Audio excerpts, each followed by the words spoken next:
Hello everyone. Today I am here to on the presentations of AI.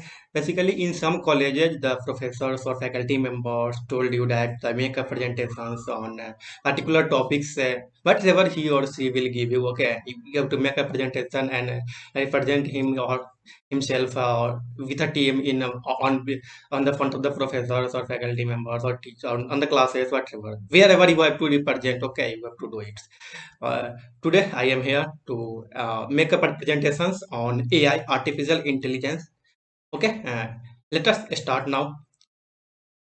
Now, first of all, you have to know presentations. Why someone आपको presentation बोलने के लिए क्यों बोलता है? Basically वो ये जानना चाहता है कि आप प्रेजेंटेशन के द्वारा आप कैसे लोगों को क्लियर कर पाए, समझा पाए, अवेयर कर पाए, ठीक ना? कि एक्चुअली क्योंकि हर पर्सन एआई पढ़ने नहीं जा रहा है, हर पर्सन उसमें काम करने नहीं जा रहा है ना। तो first of all you have to know the meaning of its कि हम अगर थ्योरी और हिस्ट्री और टाइप्स व्हाटएवर अगर लिख रहे हैं तो बंदा पढ़ने नहीं जा रहा है, हमें उसके सामने, क्योंकि सामने वाले को क्या चाहिए उसके अनुसार से हम देंगे ना तो बेस्ट होगा एज कम्पेयर टू हमें क्या देना है उसे अपने अनुसार से। It's not good. सामने वाले को क्या चाहिए आपसे ये मैटर करता है। तो नाउ स्टार्ट करते हैं presentation. Now first of all you have to know what is AI, introduction of AI. What AI होता क्या है? Basically AI is intelligence behaviour by machine. हम जो काम कर रहे हैं, ठीक है ना, हम जो काम कर रहे हैं वही काम मेरे द्वारा नहीं, मशीन के द्वारा किया जाए। इट मीन मशीन को इस तरीके से इंटेलिजेंस बना दिया जाए कि वो मेरा काम हम बिहेवियर में, किसी भी पर्टिकुलर बिहेवियर, किसी पर्टिकुलर वर्क में उसको इंटेलिजेंस ना दिया ताकि उस वर्क में वो गलती नहीं कर पाए, ठीक है ना। सीधी सी कंसेप्ट कि हम जो भी काम कर रहे हैं वो मशीन करे, क्योंकि मशीन में एरर का चांस कम जाता है ना। Next, AI is superset of machine learning and deep learning. You also no in mathematics superset and subset. Basically AI के अंदर आती है एआई, सबसे बड़ी हो गई। एआई के अंदर आती है एमआई और एमआई के अंदर आती है डीप लर्निंग, ठीक है। आर्टिफिशियल इंटेलिजेंस सबसे बड़ा, then machine learning, then deep learning. Okay, now what is AI? Actually AI होती क्या है? AI the science of getting mimic the human behaviour of human. Okay, हम लोग क्या करते हैं ना कि जो ह्यूमन का बिहेवियर है, ठीक है ना, जो हमारा बिहेवियर है, जो हम लोग काम कर रहे हैं वो हम मशीन के द्वारा काम करें। वो कॉपी कर दे किसी मशीन में, ऐसे प्रोग्रामिंग करे कि आप जो एक्टिविटी कर रहे हैं वो मशीन करना शुरू कर दे, ठीक है ना। नेक्स्ट, मशीन लर्निंग, क्योंकि एआई पार्टिकुलर वर्क नहीं करेगा। अभी क्या बोले, AI is the super set of MI and DP, machine learning and deep learning, ठीक है। सॉरी, एमआई नहीं होगा, एमपी होगा, एमएल, मशीन लर्निंग, ठीक है। मशीन लर्निंग पे फोकस करना है। तो मशीन लर्निंग होता क्या है और डीप लर्निंग क्या है, ये डिफाइन करेगा आपका एआई कंप्लीट मैनर में। तो एक्चुअली मशीन लर्निंग क्या है ना कि getting the machines to make decisions by feeding them data. ML कर लीजिएगा, एमआई नहीं, एमएल होगा, ठीक है। नेक्स्ट, मशीन लर्निंग क्या है कि हम डाटा देते हैं मशीन्स को या रोबोट्स को, डाटा देते हैं, वो डाटा के बेसिस पे हमें डिसीजन लेगा। जो प्रीवियस डाटा उसको हम दिए हैं, इनपुट के जो प्रोग्राम दिए हैं उसके बेसिस पे वो डिसीजन लेगा, ठीक है ना। डाटा के बेसिस पे, डाटा ऑलरेडी उसके पास है जो ऑलरेडी फीड किया गया है मशीन को, ठीक है। डीप लर्निंग क्या है? Basically deep learning concept of neurons network है जो कि प्रोग्राम को सॉल्व करता है। ये क्या करता है कि जो प्रीवियस जो आपको डाटा है, जो प्रीवियस जो इनपुट था, जो आउटपुट आया, प्रीवियस आउटपुट, वो नेक्स्ट के लिए इनपुट का काम करेगा, ठीक है। We will learn more about it in future. Next slide, history of AI. First of all, history of AI. What is history? तो हिस्ट्री एक्चुअली नथिंग, ये हमें कंसेप्ट देता है कैसे एआई का वो आया, कैसे कंसेप्ट आया, कैसे क्या उसके बारे में। तो एक्चुअली ट्यूनिंग टेस्ट हुआ था मशीन लर्निंग पे, ठीक है। मशीन इंटेलिजेंस पे किया गया था, उसको इंटेलिजेंस है मशीन, उसके बेसिस पे किया गया था, ठीक है। AI was born on Dartmouth college, on workshop जो हुआ था उस नेक्स्ट लाइन में हम बात करेंगे। नेक्स्ट, एलिजा चैटबॉट नाम का एक था, ठीक है, सैकी। नेक्स्ट अगर बात करें इस पे मेन हिस्ट्री पोर्शन भी आ गए हैं, तो हमारा जो फर्स्ट जो एआई था वो इनएक्ट 1946, ठीक है। इसमें क्या गया था कि large number of numerical problem को सॉल्व किया गया था एट ए टाइम, ओके।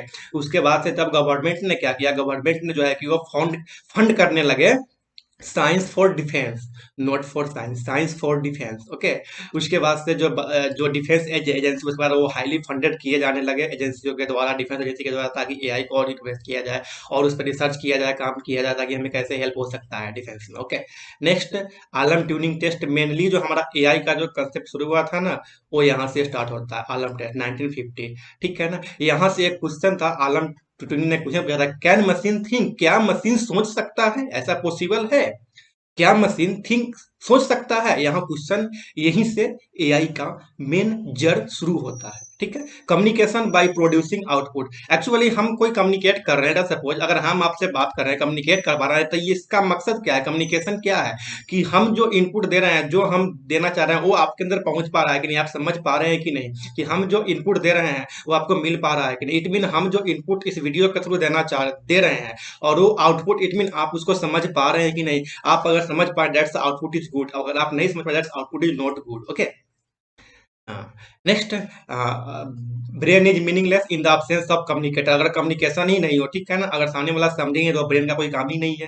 ठीक है ना, एक्चुअली मशीन लर्निंग को हम समझे तो सीधी सी बात में एक ऐसा सिचुएशन क्रिएट कर दे, एक ऐसा आप सिचुएशन क्रिएट कर दे जिस सिचुएशन में एक ऐसा सिनेरियो हो जाए, उस केस में आपको ये जज कर पाए कि वो थिंक कर रहा है कि नहीं, वो सोच सकता है कि नहीं। तो वहां से मशीन लर्निंग का कंसेप्ट आता है। ठीक है, एक ऐसा सिचुएशन क्रिएट कर दिया जहां पे वो जज करे, वो डिसीजन ले, आइदर इट इज रॉन्ग और it is wrong, not wrong. Okay, ये सही है या ये गलत है। यहाँ पे डिसीजन जहां पे लेने की बात आ गई ना, मशीन के द्वारा, किसी के पर्सन के द्वारा, तो वहां पे वो उसको पता चलता है कि हाँ, वहां पे क्रिएटिविटी है कि नहीं, वहां पे एआई एग्जिस्ट करता है कि नहीं। तो ये कंसेप्ट है, एआई जानने के लिए एक ऐसा सिनेरियो क्रिएट कीजिए जहां पे उसे सेल्फ डिसीजन लेना पड़े, वो डिसीजन ले पाता है, that's machine AI is working, otherwise AI is not working. Decision, ऐसा सिनेरियो क्रिएट कीजिए जहां पे डिसीजन ले सके बंदा। अगर डिसीजन नहीं ले पा रहा है वहां पे, तो इट मीन एआई वर्क नहीं कर रहा है। ठीक है, Turing test is best way to figure out the machine learning. Okay, Turing test सबसे बेस्ट वे माना गया था कि कैसे हम मशीन लर्निंग को समझ सकते हैं। एक्चुअली यही है जो मैंने कहा, एक ऐसा सिनेरियो क्रिएट कीजिए जहां पे ये आप जज कर पाए कि वो हमारा ये जो हमने सिनेरियो क्रिएट किया है, वो उसका डिसीजन ले पा रहा है कि नहीं ले पा रहा है बंदा। ठीक है ना, जैसे चेस का गेम देख सकते हैं। ठीक है ना, वहां पे स्टिल इस समय तक 1950 तक भी एआई स्टिल एक थॉट था। एआई का वर्ड नहीं हुआ था, वो एक थॉट था, एक्सपेरिमेंट हुए थे थॉट्स पे। एआई का वर्ड नहीं हुआ था। एआई का वर्ड हुआ था 1956 में, जब चार पर्सन एक साथ आकर के और एक वर्कशॉप अटेंड किया था, एक एक वर्कशॉप लगाया था 2 महीने का। ठीक है ना, डार्थ डार्टमाउथ कॉलेज में, डार्टमाउथ कॉलेज में। ठीक है ना, वहां पे तब जाके वहां से हमारा एआई का कंसेप्ट शुरू होता है। वर्ड एआई, आर्टिफिशियल इंटेलिजेंस हमारे यूज में आने लगे यहाँ से। जब 2 महीने तक वर्कशॉप चला था डार्टमाउथ कॉलेज में, वहां से हमारा एआई का इनोवेशन हुआ था। इसीलिए इन 4 पर्सन को कहा जाता है really father of AI. Okay, now actually come here to know what is the working of AI. हमने एआई क्या होता है वो जान लिया। नेक्स्ट, एआई का हिस्ट्री जान लिया, कैसे एआई आया, कैसे क्या कंसेप्ट आया, कैसे अगर हम जानना है कि हाँ कोई एआई एग्जिस्ट कर रहा है या नहीं कर रहा है, तो सिंपल सी केस है, एक ऐसा सिचुएशन क्रिएट कीजिए जहां पे ये जज कर पाए कि वो डिसीजन ले पा रहा है कि नहीं बंदा। ठीक है ना, अगर डिसीजन ले पा रहा है सिर्फ, तो that's AI is working, otherwise AI is not working. Now, working of AI, AI work कैसे करता है फर्स्ट ऑफ ऑल। तो एक्चुअली क्या करता है, पहले वो डाटा कलेक्शन करता है। ठीक है, first of all collect data, data को कलेक्शन करता है, और जो डाटा कलेक्ट किया गया, ठीक है ना, जो डाटा कलेक्शन है उसका मशीन लर्निंग के द्वारा, एनी एल्गोरिदम, कोई भी एल्गोरिदम, सुपरवाइज अनसुपरवाइज अलग अलग लर्निंग होता है। ठीक है ना, रीइंफोर्समेंट लर्निंग पढ़ेंगे, मशीन लर्निंग डिप में जाएंगे तो वहां आपको मिलेगी सारी चीजें। ठीक है ना, तो कोई एक पर्टिकुलर एल्गोरिदम के द्वारा हम मशीन में या रोबोट में हम उस डेटा को फिट करते हैं कि ताकि उसके बेसिस पर हमारा डिसीजन ले पाए। ठीक है ना, वो डेटा को फिट किया गया किसी मशीन में या रोबोट में जिससे हमको वर्क कराना है। इट मीन डेटा को क्या है, जैसे ब्रेन है, हमारा ब्रेन क्या है, एक डिसीजन से, ब्रेन के पास ऑलरेडी, मेरे पास एल्गोरिदम है, ऑलरेडी मेरे पास सोचने की क्षमता है। ठीक है ना, तो एक्चुअली हम क्या कर रहे हैं, रोबोट या मशीन को सोचवा रहे हैं ना, एक्चुअली सोचने के लिए बोल रहे हैं ना। दूसरा करेंगे, हम एक डाटा फीड करेंगे इसके माइंड में। ठीक है ना, और वो डाटा के बेसिस पे डिसीजन लेगा। ठीक है, तो एक्चुअली मशीन लर्निंग क्या है ना, मशीन लर्निंग पे हम एक एल्गोरिदम के द्वारा मशीन या रोबोट में डाटा को फिट करते हैं।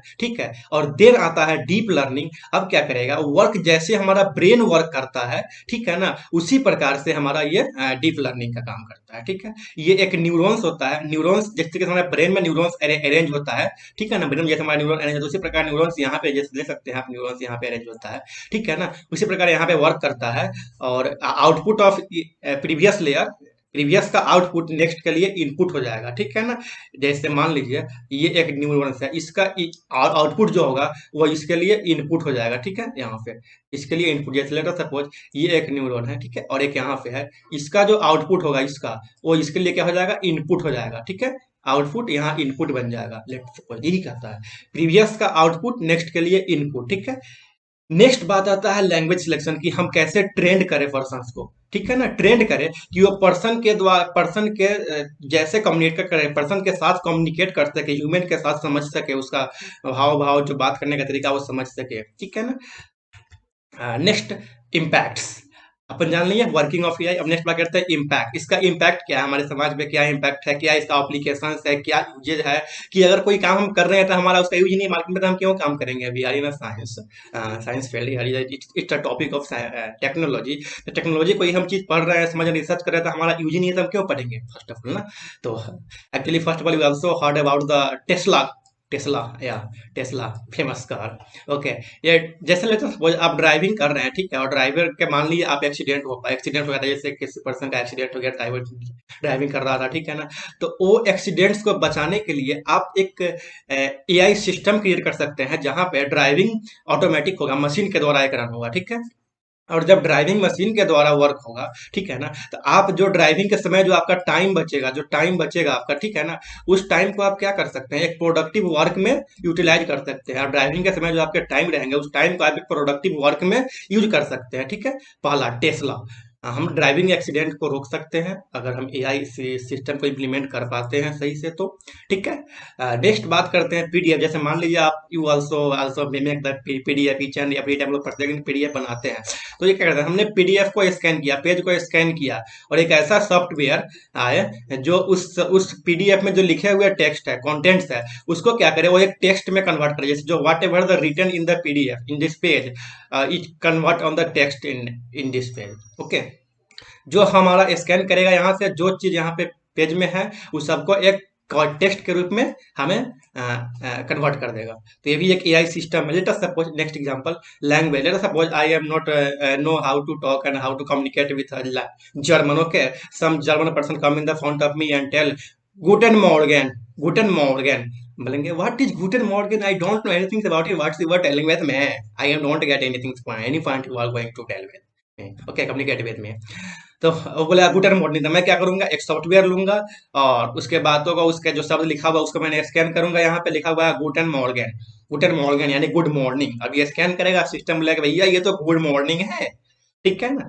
तो ये भी एक एआई सिस्टम यहाँ पे एप्लीकेशन है, ठीक है ना। कि मान लीजिए कहीं पे जर्मन लिखा हुआ है और आप जर्मन नहीं समझ पा रहे हैं, तो एक सॉफ्टवेयर लाएंगे, उसको स्कैन करेंगे, वो ट्रांसलेट कर देगा इंग्लिश में, वहां से हम समझ पाएंगे हमारा। Next ability, let us suppose Google या whatsoever the service company is going to work, okay. और 24 आवर काम हम और आप नहीं कर सकते हैं, उसके लिए हमें रखना पड़ेंगे स्टाफ, तो वहाँ पे काम करेंगे। लेकिन अगर ऐसा एक सिस्टमिक इसमें 24 आवर काम होता है, सिस्टम ऑफ एआई इंटेलिजेंस, ठीक है ना। जैसे आप मैसेज करते हैं गूगल असिस्टेंट के पास, जो बोलते जो क्वेश्चन करते हैं उसका आंसर मिल जाता है, ठीक है ना। नेक्स्ट है एरर का चांस। एरर, अगर मान लीजिए हम अगर 10 नंबर को जोड़ रहे हैं, ठीक है ना, तो उसमें मिस्टेक होने का चांस है, ठीक है। लेकिन अगर कंप्यूटर जोड़ रहा है तो एरर का चांस नहीं है, ठीक है। नेक्स्ट निगेटिव इम्पैक्ट, हर चीज का पॉजिटिव और निगेटिव इम्पैक्ट भी है।